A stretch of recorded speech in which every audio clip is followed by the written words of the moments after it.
Hello, Assalamu alaikum students. So let's begin with the new chapter on open channels. An open channel is the one in which stream is not completely enclosed by solid boundaries. Therefore, it has a free surface subjected to atmospheric pressure. So the topmost surface is the water surface, which is exposed to atmospheric pressure. The flow in such channel is not caused by some external head, but rather only by gravitational component along the slope of the channel. So slope is the major component which causes the flow in open channel. Thus, open channel flow is also referred to as free surface flow or gravity flow. The examples are river, canals, streams, sewerage systems. Though sewerage system could be in the form of a pipe, but it is always partially filled. So it falls into the category of open channel. So if you look over here, this the pipe, it could be circular, rectangular, it could be open from the top and having a trapezoidal shape or a V shape, but in all the cases it is not completely full. Because of that, the topmost water layer is open to atmosphere, having atmospheric pressure, and hence the flow type is the gravity flow. So let's quickly see the comparison between open channel flow and pipe flow. As we have discussed, the cause of flow in open channel is the gravity force, while in pipe flow it is hydraulic pressure. An open channel could be of any cross-section shape like triangular, rectangular, trapezoidal, parabolic or circular. But in pipe flow we mainly use circular pipes. Surface roughness varies with the depth of flow in open channel, while it varies with the type of pipe material. Piezometric head is Z plus H, where H is the depth of the channel and Z is the elevation with respect to any datum. While in pipe flow, we need to consider a pressure head, so it is Z plus P over gamma, where P is the pressure in the pipe. Velocity distribution, as we know, open channel has a parabolic velocity distribution with the top layer having maximum velocity, and the velocity decreases as we go downward and it approaches to zero on touching the bed of the channel. While in pipe flow, either ways horizontal or vertical distribution of velocity, for the top and the bottom the velocity will be zero and it will be maximum at the center. Let's see the type of the channels.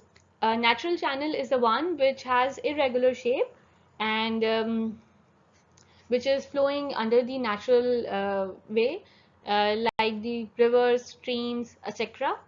Artificial channels are those which are artificially built, used for carrying water, like canals. Open channel is that which is without any top cover, like canals, river, streams. And cover channel is that which is covered from the top, so it is also used for carrying water. And prismatic channel is that which has constant bed slope and cross section along its length. Prismatic is a word used for same cross section shape along the length. Assalamu alaikum. So let's discuss some basic definitions. The depth of flow, it is a vertical distance till the lowest point of the channel. So if you insert a vertical rod inside the water bed to measure its vertical depth, it's called the depth of flow. And then the other terminology is the depth of flow section. This is the depth which is normal to the bed of the channel, as shown over here. Then the top width, it is the width of the channel at the free water surface. So it is the top width of the channel at the water surface level. Wetted area is the area of the cross section uh, which is containing the water. It is not the total area of the cross section. The total area can be larger than the wetted area. Then the wetted perimeter is the perimeter of the section which is in contact with the water. As shown over here, it will be till the water surface level. And hydraulic radius, it is a ratio of the cross-sectional area of the flow to wetted perimeter. So hydraulic radius, it is expressed by RH. It is equal to area, wetted area over wetted perimeter P. Types of flow in open channels. We have already discussed the types of flow in pipe flows. So they are same as in open channel: the steady and unsteady flow, uniform and non-uniform flow, then laminar and turbulent flow. Then there are other types: subcritical, critical, and supercritical flow. We're going to see the difference in laminar and turbulent flow. It is again given by the Reynolds number, but in pipe flow, we saw the expression as Vd over mu, where V is the velocity, D is the diameter, and this mu is the kinematic viscosity. While in open channel, the expression, it is modified as V into RH, where RH is a hydraulic radius. Hydraulic radius is a ratio of wetted area to wetted perimeter P, and it can be approximately taken as D by 4 when the width to depth ratio is greater than 10. So radius is actually equal to the depth. So the threshold limits in the pipe flow, they were taken as if Reynolds number is less than 2000, it is laminar flow; for greater than 4000, it is turbulent; and for in between range, it is transitional flow. While for an open channel, and the threshold is 500, if Reynolds number is less than 500, it is laminar flow; for greater than 1000, it is turbulent flow; and for greater than 500 and less than 1000, it is transitional flow. Subcritical, critical, and supercritical flow, they are classified using Froude number Fr, which is given by V over under root GH. So it is a ratio of inertial force to gravitational force, and the limits are: if Froude number is less than 1, then the flow is subcritical; if it is equal to 1, it is critical; and for greater than 1, it is supercritical.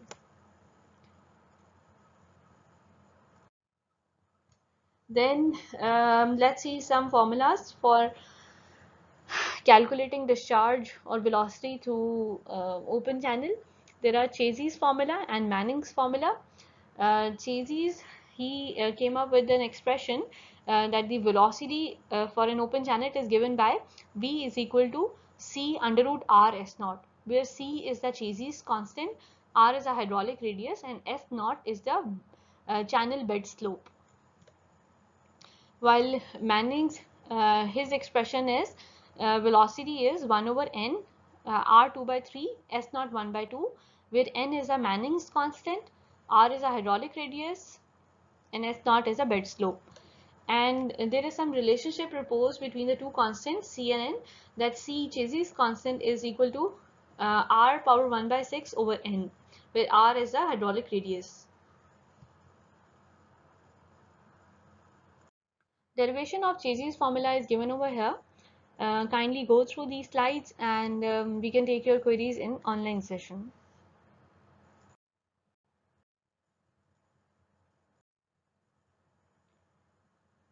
Then some empirical relationships are also developed with the Chazy's constant C. According to Bézins's formula, C is 157.6 over 181 plus K over under root R, where R is a hydraulic radius and K is a Bézin constant. And those Bézin constant value, it depends upon the type of the channel surface, and based on the condition, like earth channel in very good condition, K value is 1.54. So these tables are given. Then there is a Cutter formula. This is a large expression which depends upon the bed slope and the Manning's constant and hydraulic radius. Then the Manning's formula, which we have seen earlier. Similarly, tables are also available for the n value. You must remember a few values, like Earth's channel in best condition, it is n is 0.017, and for straight unlined Earth channel in good condition, its value is 0.02. So these are basically the two formula which we are going to use in for the discharge measurement. So once a velocity is computed using the formula, you can calculate the discharge by multiplying by the cross-sectional area.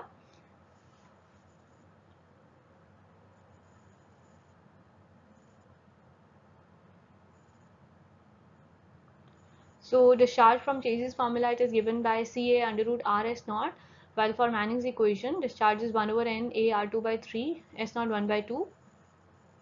Um, Now let's see the most economical section. As you know, discharge is directly proportional to hydraulic radius, and hydraulic radius is area over perimeter. So the discharge become inversely proportional to perimeter. So it emphasizes that the discharge will be maximum when the hydraulic radius is maximum, and for a given cross section, and hydraulic radius will be maximum when the perimeter is minimum.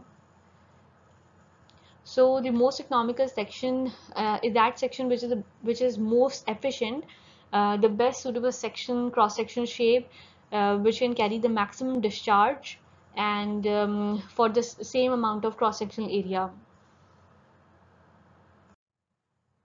So let's find out the most economical rectangular section.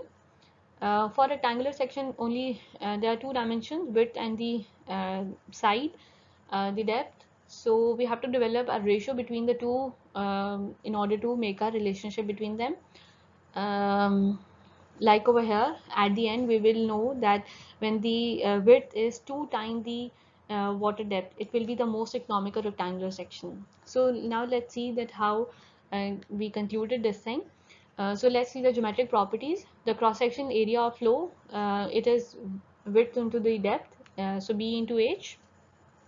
Wetted perimeter is actually the perimeter of the section which is in contact with the water, so it is b plus 2h. And as we will be writing expression in the terms of one unknown, so we will replace b by a by h. So actually we are considering that the area of the section is constant, like either area could be constant with different dimensions of width and the height. So area is constant, so we can replace b by area over h. So for the most economical section, the perimeter should be minimum. So for that we will take its derivative and then equate it to 0. So taking derivative with respect to h, so dp over dh. So we can write the perimeter expression, which is b plus 2h, and then replace it by a over h plus 2h. Then simply derive it and rearrange, and you will get with this expression b is equal to 2h. So when the width is twice the depth of the section, it will be most economical rectangular section. Most economical means that it is carrying maximum discharge for the same cross section area. Now let's see most economical trapezoidal section. The base width is b, the water depth, the vertical water depth is h, and the side slopes are given by theta, or it is given by a ratio of 1 over s, where 1 is the vertical and s is the horizontal. So when a vertical water depth of h is covered, so this distance, this dimension, it will be sh. You can simply, if this vertical is 1, then horizontal is s. So when the vertical is 8, so simply multiply it by s, so it is sh. So the top width, it becomes b plus 2sh. So using Pythagoras theorem, you can find out the length of this slope, side slope. One dimension is sh, the other is h. So sh square plus h square under root. Taking h outside, we get h under root s square plus 1. So now let's find out the cross-sectional area. Area will be b into h for this rectangular portion, and then for this triangle, 2 into 1 by 2, 2 times, because there are two triangles, so into one area of the triangle is half base into height, so 2 into 1 by 2 into sh square. So this is the remaining is sh square, so area is bh plus sh square, and the perimeter is a wetted perimeter. The side slope length, 2 times the side slope length, so 2h under root s square plus 1 plus b, as shown in here. So now replace the value of b uh, by the in terms of area. You can rearrange the expression for the area like shown over here. So b is a over h minus sh. Replace it over here and do the same procedure as we have done earlier. We will take the derivative of perimeter with respect to h and then equate it to 0.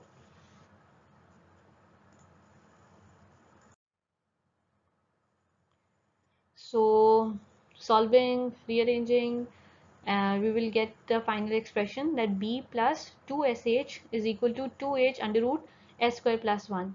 If you look at this expression more carefully, you will see that b plus 2sh was actually the top width, and 2h under root s square plus 1 is actually twice the side slope length.